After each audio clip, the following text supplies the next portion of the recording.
Episode की शुरुआत में हम देखते हैं कि शाम का वक्त हो रहा होता है और हमारी चैंपियंस कैंटो के माउंटेन से गुजर रहे होते हैं। हवा स्लो चल रही होती है पर हवा के अंदर एक प्रेशर होता है और इसे महसूस कर ऐसा लग रहा होता है कि कोई पावरफुल प्रेजेंस यहाँ पर हो। एस, सिंथिया और पीकाचू नैरो पाथ से होकर आगे बढ़ रहे होते हैं और जर्नी का साइलेंस उन्हें एक स्ट्रेंज फीलिंग दे रहा होता है। पर एस अपनी सराउंडिंग को देखकर थोड़ा रिलैक्स करता है। फिर ऐश कहता है कि बियर्ड यहाँ इतना शांत क्यों लग रहा है।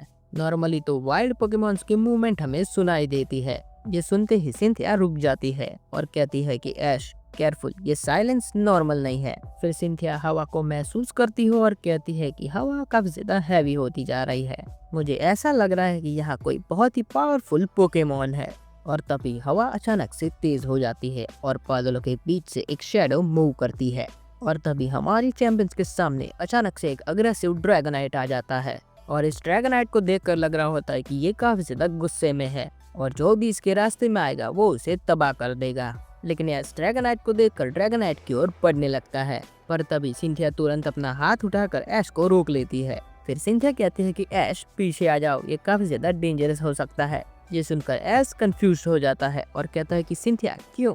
फिर सिंथिया स्लोली आगे बढ़ती है और कहते हैं कि इस फाइट में तुम्हारी जगह नहीं है, ये मेरी बैटल है और इसे मैं ही संभालूंगी। फिर सिंथिया पैडल के लिए अपना पोकेबॉल निकालती है और कहती है कि गारचॉम्प बाहर आओ। गारचॉम्प जैसे ही बाहर आता है पूरा ग्राउंड शेक करने लगता है और ड्रैगनाइट भी गारचॉम्प को देखने के बाद रोर करता है जैसे वो उसे बैटल के लिए चैलेंज कर रहा हो। और ये बैटल देखने के लिए एस पिकाचू के साथ जाकर साइड में खड़ा हो जाता है ताकि वो सिंथिया को बैटल करते हुए देख पाए। फिर ऐश पिकाचू से कहता है कि पिकाचू ये अलग लेवल बैटल होने वाली है। और तभी ड्रैगनाइट सबसे पहले अटैक करता है और ड्रैगनाइट अपने ड्रैगन क्लॉ का इस्तेमाल करता है जो सीधा गारचॉम्प की तरफ बढ़ रहा होता है। पर तभी सिंथिया कहती है कि गारचॉम्प डॉज करो और फिर ड्रैगन रश। फिर गारचॉम्प अपनी स्पीड का इस्तेमाल करता है और ड्रैगनाइट के ड्रैगन क्लॉ को आसानी से डॉज कर लेता है।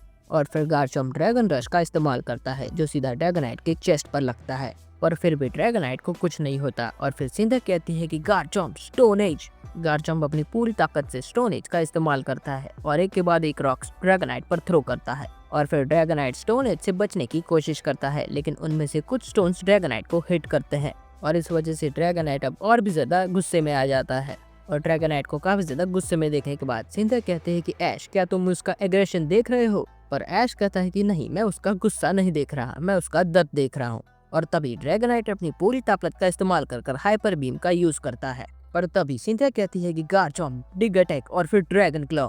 गारचॉम्प डिग अटैक का इस्तेमाल करता है और ग्राउंड में डिसअपियर हो जाता है और ड्रैगनाइट की हाइपर बीम मिस हो जाती है। और तभी गारचॉम्प ग्राउंड से बाहर निकलता है और अपनी पूरी ताकत लगाकर ड्रैगन क्लॉ का इस्तेमाल करता है। और गारचॉम्प का ड्रैगन क्लॉ इतना ज्यादा ताकतवर होता है कि ड्रैगनाइट को काफी ज्यादा नुकसान पहुंचता है लेकिन अब भी वो लड़ने के लिए तैयार होता है। लेकिन ये देखकर ऐश समझ जाता है कि सिंथिया सिर्फ पैरल नहीं कर रही, वो जानना चाहती है कि ड्रैगनाइट ऐसा क्यों कर रहा है। लेकिन फिर ड्रैगनाइट अपनी पूरी ताकत का इस्तेमाल करता है और ड्रैगन क्लॉ का यूज करता है जो सीधा गारचॉम्प की तरफ बढ़ रहा होता है। और इतना सब कुछ होने के बावजूद भी सिंथिया काफी ज्यादा कूल होती है। और फिर सिंथिया कहती है कि गारचॉम्प ड्रैगन पल्स। और फिर गारचॉम्प अपनी पूरी ताकत लगाकर ड्रैगन पल्स का इस्तेमाल करता है जो सीधा ड्रैगनाइट को हिट करता है और ड्रैगनाइट जमीन पर फेंट हो जाता है। उसके बाद सिंथिया धीरे से ड्रैगनाइट के पास जाती है और कहती है कि मुझे पता है कि तुम गुस्सा नहीं थे, तुम्हारा नेचर ही ऐसा है, तुम बस इसलिए बैटल कर रहे हो ताकि तुम और भी ज्यादा ताकतवर बन सको। ये देखकर ऐश और पिकाचू भी सिंथिया के पास आ जाते हैं और अब बैटल हारने के बाद ड्रैगनाइट शांत हो जाता है और वहां से चला जाता है किसी दूसरे अपोनेंट को ढूंढने के लिए। ये देखकर ऐश सिंथिया से कहता है कि सिंथिया ये कमाल का था। फिर सिंथिया मुस्कुराती है और कहती है कि पावर दिखाना आसान होता है लेकिन किसी को समझना वही असली स्ट्रेंथ होती है। और फिर हमारी चैंपियंस ऐश, पिकाचू और सिंथिया अपनी जर्नी में आगे बढ़ते हैं और आगे हम देखेंगे कि हमारी चैंपियंस की जर्नी में कौन कौन से नए चैलेंजेस उनका इंतजार कर रहे हैं। तो आज के लिए इतना ही, मिलते हैं अगली वीडियो में, तब तक के लिए कीप शाइनिंग।